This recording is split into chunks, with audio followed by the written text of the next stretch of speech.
May gabi sa tanan na napod kita sa light them with my word ang sinimana nga pagpaambit sa kinabuhi sa laiko. So ang atong madunggan nga istorya sa Ebanghelyo karong adlaw o karong Domingo, ikaduhang Domingo sa Kwaresma, mao ang Transfiguration, no? So pagkabalhin sa panagway ni Jesus. So brothers and sisters, mao maning panahon nga usa ka tuig before sa kananaang pag-antos, pagpasan sa cross ni Jesus og sa iyang kamatayon og diha sa iyang kabanhawan. Ngani kabahin ini 1 year ago nga iyang kananang gipakaon ang 5,000, ang 4,000 o katong naglakat siya sa tubig, kananang the bread of life, no? Si Pedro iyang gipadayag nga si Kristo gayod mao ang ato ang Misaya. You are the Christ, mo na istorya ni Pedro. So, og diri pod nga gipanganlan ni Jesus si Pedro nga siya usa ka bato, kipa, no? Wherein iyang pagatukuron ang iyang simbahan o iyang gibilin kang Pedro kung unsay imuhang pagahukman dinhi sa kalibutan, mao gihapon ang ako ang pagahukman dito sa langit diha sa paghukom na unya sa kananang ikaduhan niyang pagbalik, no? So brothers and sisters, madto ta sa Ebanghelyo San Lucas kapitulo 9 versikulo 28 hangtod sa 36, mo ning pagkausab sa panagway ni Jesus or the Transfiguration, no? Gidala niya si Pedro, si Juan ug si Jaime, no? So brothers and sisters, mao man ni ang inner circle sa disipulo. Si Pedro gyud ang nakalista, siya gyud pinaka-primero kay siya man ang leader. Ug mitunga sila sa bukid aron sa pag-ampo. Mao man ni ang panahon nga kananaang parallel pod ang kananang iyang panghitabo dito kang Moises nga niadto pod sa Mount Sinai, no? Nga nakikistorya siya dito sa Ginoo diha sa burning bush ug iyang gidawat ang napulo ka sugo. Pero mangutana kita nganong iyang gidala ang tulo, no? So brothers and sisters, para sila in Deuteronomy chapter 17 verse 6, no? The 2 or 3 witnesses, mao ngani ang mga magsaksi, no? Ngani sa uban pod nga kuan, gidala sila kay sila magud ang mga leader, no? Sila magyud ang makita nga kuan. So kay nganuman mao magyud kani ang hinungdan nganong gidala sila didto kay ipakita di ang kahimayaan, no? Ni Jesus, the glory of God through Jesus. Mao pa ni ang iyang gisugo kang Jesus, no? Sa Ginoo nga ipakita ang imuhang kahimayaan, mao ang kabubuton sa Ginoo. So asa nila nakita, asa ni nausap ang panagway ni Jesus samtang nagampo siya. Samtang kuno nagampo, no? Mao man na siya nga kananaang mahinungdanon kay niya samtang nga nagampo, no? Nausab ang iyang panagway ug misidlak sa kaputi ang iyang sapot. So brothers and sisters, mangutana ta sa sinugdanan pagyud. Unsa man ang Transfiguration? Pagkausab sa panagway ni Jesus ug ipakita niya ang kahimayaan niya. Kay ngano man si Jesus biya, no? Natawo lang sa pasungan, wala gani siya, si Mama Mary o si Joseph, wala gani sila tagda nga ipasaka naman lang og maayo nga balay para sila dito mga anak si Mama Mary ni Jesus. Apan ang ilang gihatag mao ang butanganan sa mga hayop, no? Ang gitawag pa na sa in English barn, o sa tuwa pa na nga kananaang diha sa budiga sa mga hayop. Dito gipakatawo sa usa ka karpintero og kanang kuan ordinaryo ra gyud nga babae si Mama Mary. So brothers and sisters, kinsa may magtuo nga siya anak sa ato ang Ginoo, kinsa may magtuo siya mo ang Misaya, no? Siya ang manulunda, siya ang manunubos, no? Siya ang maghatag kanato og kaluwasan. Kinsa may magtuo niya na, no? Mao bitaw nang kanunay siyang paghahakiton sa mga Hudiyo, sa kanang eskribo, sa mga Parisiyo, no? Sadusiyo. Asa man ang imong authority kang kinsa mang otoridad imong gidala, no? Kaya naman nakaminos man sila ni Jesus. Nakaminos sila ni Jesus. Apan ang mga lideres iyang gidala ang tulo kay sila man gyud ang mo padayon sa misyon ni Jesus. Sila man gyud mo padayon kung human si Jesus mabanhaw o mo saka na sa langit unya sa iyang ascension, no? Gipakita na nila ang ihang kabanhawan o ihang pagsaka sa langit. Pinaagi diha sa transfiguration. Mahimayaon gayon.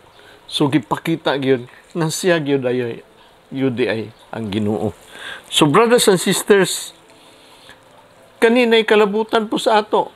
Transfiguration ang kang Jesus sa iyang kahimayaan para paingon sa resurrection o sa ascension, gipakita diha sa mga leaders nato.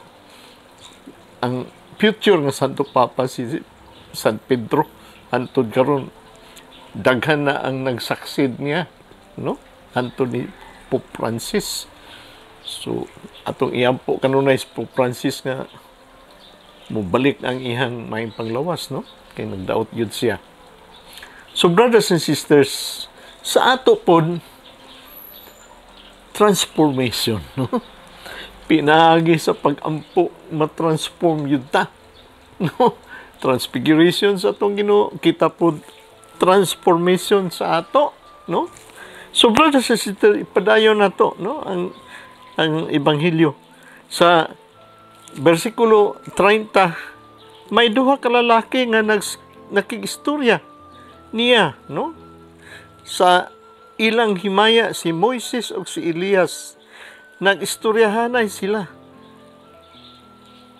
Sila sa pagbiya ni Jesus sa Jerusalem nga hapit na matuman, no? Nagistoryahanay sila sa pagbiya ni Jesus sa Jerusalem nga hapit na matuman kuno, no? So brothers and sisters, human nga gipatay si Juan bautismo, no? John the Baptist, ning dalikyat yun siya mo adto gyud siya sa Jerusalem kay siya magpadayon sa mission nila, no? Kay abantiro man to si John the Baptist, si Jesus, siya man ang mo baptize sa Holy Spirit, sa Espiritu Santo, o siya man yun ang magpakamatay nga magsalbar ka natong tanan diha sa cross, mabanhaw o musaka sa langit. So brothers and sisters, sa Jerusalem nga hapit na matuman, meaning ni adto siya dito kay matuman gayod kanini ang kanana ang lansang niya sa cross, pag-antos, paglansang sa cross, o sa iyang kahimayaan diha sa iyang resurrection o ascension. diha gyud matuman ang iyahang kananaang misyon, no? Sa ato ang Ginoo. Mo nang may duha ka lalaki. Unsay ang tumanon nga misyon? Ang misyon nga dugay na nga gihatag sa ato ang Ginoo ang kaluwasan. Gikan pa ni Moises sa Exodus, no? O sa Ten Commandments iya gihatag kanato nga sa Shema Israel o Israel, yun siya nga, you shall love your God with all your heart, with all your mind, with all your soul, and with all your strength, no? So, brothers and sisters, o sa Deuteronomy, you shall love your brothers and sisters. Gituman man ni Jesus diha sa New Testament. Gituman man ni Jesus ni, including ang mga balaod ni Moises ug ang mga propesya gikan sa mga prophets nga girepresentahan ni Elijah, no? Nakita nimo sa Old Testament nga kanang mga balaod girepresentahan ni Moises, ang mga propeta nga nagpaluap sa iyang kaluwasan nga gihatag kanato sa ato ang Ginoo. Mao ang mga propeta taon nga nahurot yun o gipanglutos, gipamatay sa mga katawhan sa Ginoo. Gipaluap o kininian tanan. Si Jesus ang nagtuman diha sa cross. No, munang makita nimo sa Transfiguration kinsa ang duha ka lalaki, si Moises o ang si Elijah, no? Mooy nagpakita nga kaning duha ang balaod ug ang sinulat sa mga propeta nga paluap sa ato ang kaluwasan gituman ni Jesus diha sa cross.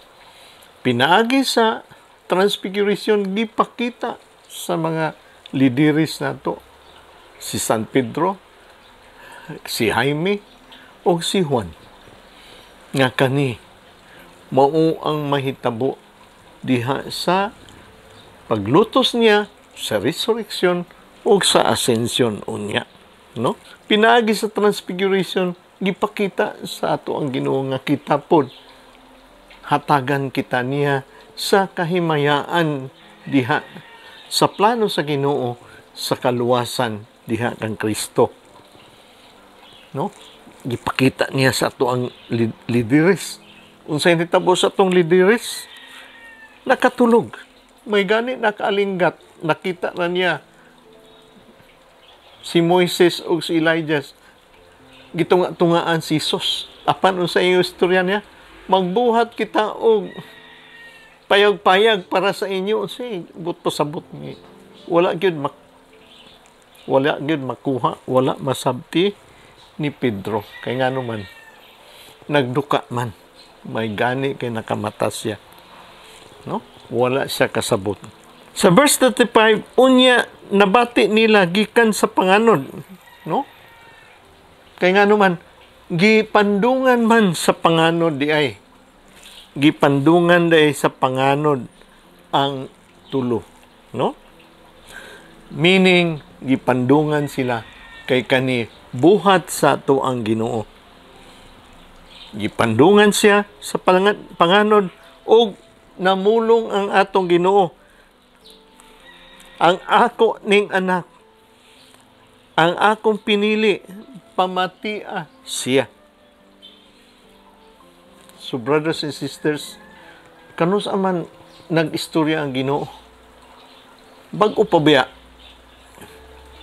pagbunyag ni Jesus diha sa Jordan. Unsay ang istorya niya? Mao kani ang ako ang bugtong anak. Mao kani siya ang akong gikahimutan. Mao kani akong anak nga akong gikahimutan og maayo. Ug diri pamatia siya, gikahimutan akong anak, pamatia siya. Unsay nahitabo? brothers and sisters, napatgang si kananaang si Pedro. Wala na imong balay-balay. Kay kabubuton ni sa atong Ginoo. Ipakita lang ang kahimayaan ninyong tulo. Kay kamo ang magpadayon sa misyon ni Hesus. Kamo ang mag-lead.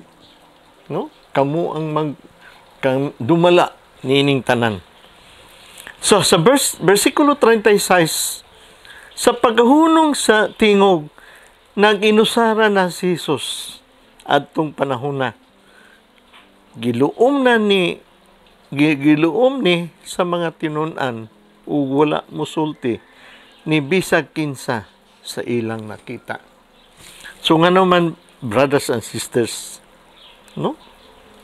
Ngano man, kani kuno nga pagpadayag ni Jesus, pagpadayag sa Ginoo diha kang Jesus, pinagi kang Moises o kang inubanan ni Moises o ni Elijah, no?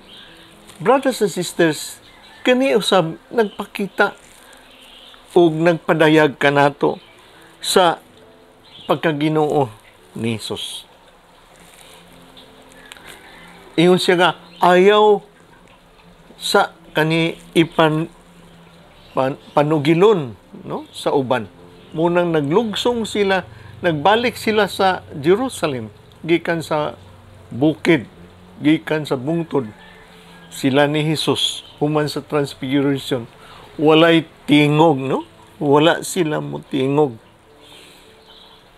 Nag-inusara na si Jesus.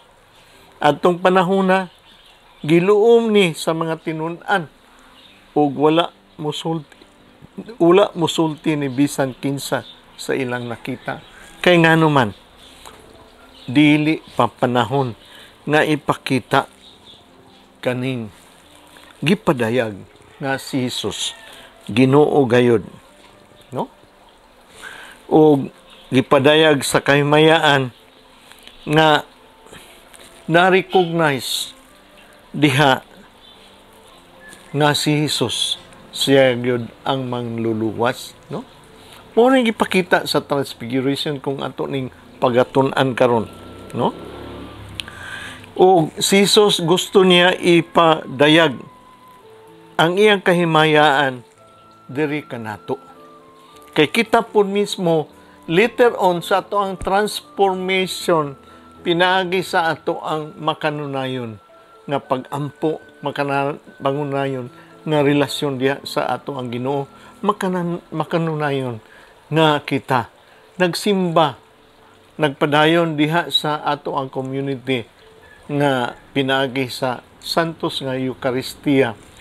Ang Ginoo, brothers and sisters, kanunay magpadayag kanato niini hantud sa iyang pag-abalik, pag-abot niya nga kita pod muster pod, no, mopaambit pod sa iyang kahimayaan kay kita tanan pagbalik niya sa eschatological end time, no, sa parusiya kita tanan makaangkon man kita sa kabanhawan pod sa ato ang mga kinabuhi, no? Kabanhawan sa ato ang kamatayon, mortal nga kamatayon, o mabanhaw kita uban kang Kristo, no?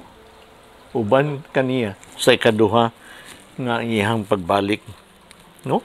Muna nga gipahimangnuan kita nga magbantay gayod o karon sa Kwaresma gipahimangnuan kita nga kita gayod nga mabinantayon nga kita dili magduka, dili makatulog, no? Kinahanglan ato ang spiritual nga kinabuhi, buhi o dili tulog.